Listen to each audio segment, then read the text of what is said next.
Hi guys, my name is KP Bal, and as some of you guys know me as an AMC and a clinical tutor. I'm also an ED trainee here in Australia. So I'm currently a trainee and I'm currently in training, hence you have not seen a lot of videos of me outside. I'm also a mom and I'm running my own business, so it's a lot going on, so now I apologize.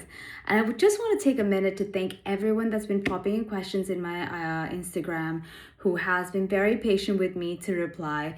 I want to take a moment and thank you all. Thank you so much for being patient. I'm getting there. Because I like to personally make sure I'm replying to all your emails and messages because I don't want any miscommunication or misinformation out there. Okay, so I want to be very sure of that. So anyway, I want to say thank you again. I would love your support. If you like these videos, please do comment, share. I love a bit of positive encouragement and reinforcement. Who doesn't? So I would love to hear from you guys as well. What are your thoughts and what's troubling you as well? Okay. So today what I'm going to talk about is AMC clinical exam and how to prepare for it. As you guys know, they've announced the next year's AMC clinical dates, so I thought why not start with this. Now, is it one of the main questions that I get asked is, do I have to join a course?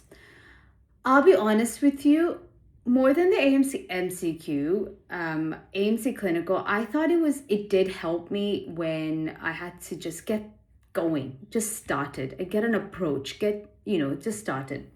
And that's where some of you might not need a full lengthy course, some of you might need it. And how long does it take to prepare? It depends all on you. People who are working, you might need a little longer because practice is very important. You all know the topics, you all know the subjects, but however, and you guys also did that and proved that by passing the MCQ. However, what you say in that last minute and when you're timed, when there's an examiner looking at you, when there's a patient there in front of you, and what you're looking for, it's very, very important. Now, my advice to you guys on how to prepare the exam. I give this advice to all my students, and I thought I will share it to you guys as well. So, your exam has changed from my time. I did the AMC clinical exam and I did pass on my first go, and I prepared for it for 5 months to pass the exam. Okay, I had 2 study partners. The fundamentals that I tell everyone is that you need 9 stations to pass. 4 of them are physical examination stations. You have about 43 to 45 physical examination stations. You practice 4 to 5 per night. You will finish at least 3 to 4 revisions of physical exam. I always advise all of you guys to practice on a non-medical because they need to stop you when you say medical jargon. It's easy when you talk in medical jargon, okay? Apart from that, you also need someone to stop you and stop your techniques. So do a couple of mock exams, okay? Second, you have 2 psychiatry stations for sure, okay? That takes you to 6 stations. And psychiatry, if you do it in clusters, it's a very thin book, okay? Last but not least, you have your medicine, peds, and you have obstetrics and gynecology, right? And medicine, surgery, peds, and obstetrics, gynecology. Out of these, so you have done 6. You have done 6 stations, and out of these, you need how many more to pass? You just need 3 more to pass. Okay, so my advice for you guys, if you guys need somewhere to start off and structure, medicine is not really the best place to start. I always like everyone to start with psychiatry because it's short, but it's also the hardest. Then I like you guys to also start your physical examination. That way you get the most amount of repetitions on board already, okay? Handbook cases, you will definitely get 2 handbook cases. So that's another 2 stations for you. 2 stations. That takes you automatically to 8 stations and you just need 1 more station to pass, okay? So guys, do your handbook. Be thorough with the handbook. Unlike the MCQ, you don't need to know the back of the handbook because it's very limited information and you will never pass with just that information. You need a structure, okay?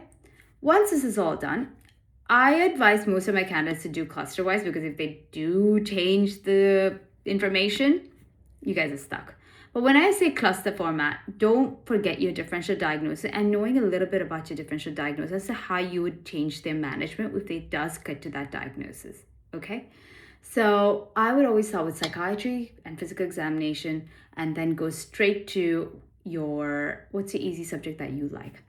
I sometimes think pediatrics is age-wise, cluster age-wise, and it's also these clusters. I find it a little easier sometimes, but otherwise I start with medicine and surgery because it's so vast.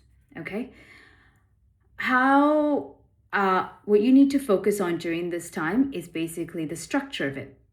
What are the important things that they ask you? Who, where, when, what, why? Who are you? Where are you? How far are you from a tertiary care hospital? And what is your primary goal? Okay, and you have 2 minutes to read outside and 8 minutes inside. Now, when you practice, I always like to practice with 2 study partners to get 2 different perspectives, and you need a bit of theory time in between to study. How long you need to prepare for depends completely on how many hours you have to study for. Okay, and how much notes and how you've organized it. But guys, you need to practice, practice, practice, and you need someone to tell you that where you've gone wrong, and someone that's a harsh critic. Okay, then once that is all done, towards the last month and a half, you should be doing mocks, not 2 weeks before, and you should also be getting in within your time limit. Okay, so that is my advice on how to prepare for the AMC clinical exam. If any of you guys have any questions, please do put in the DM section down below, or you can message me. I would love to hear your thoughts if this video was helpful, so that it kind of encourages me to make more videos for you guys. And if you have any questions, don't hesitate to ask. And guys, please do like, share, and I would love to hear your thoughts. Bye.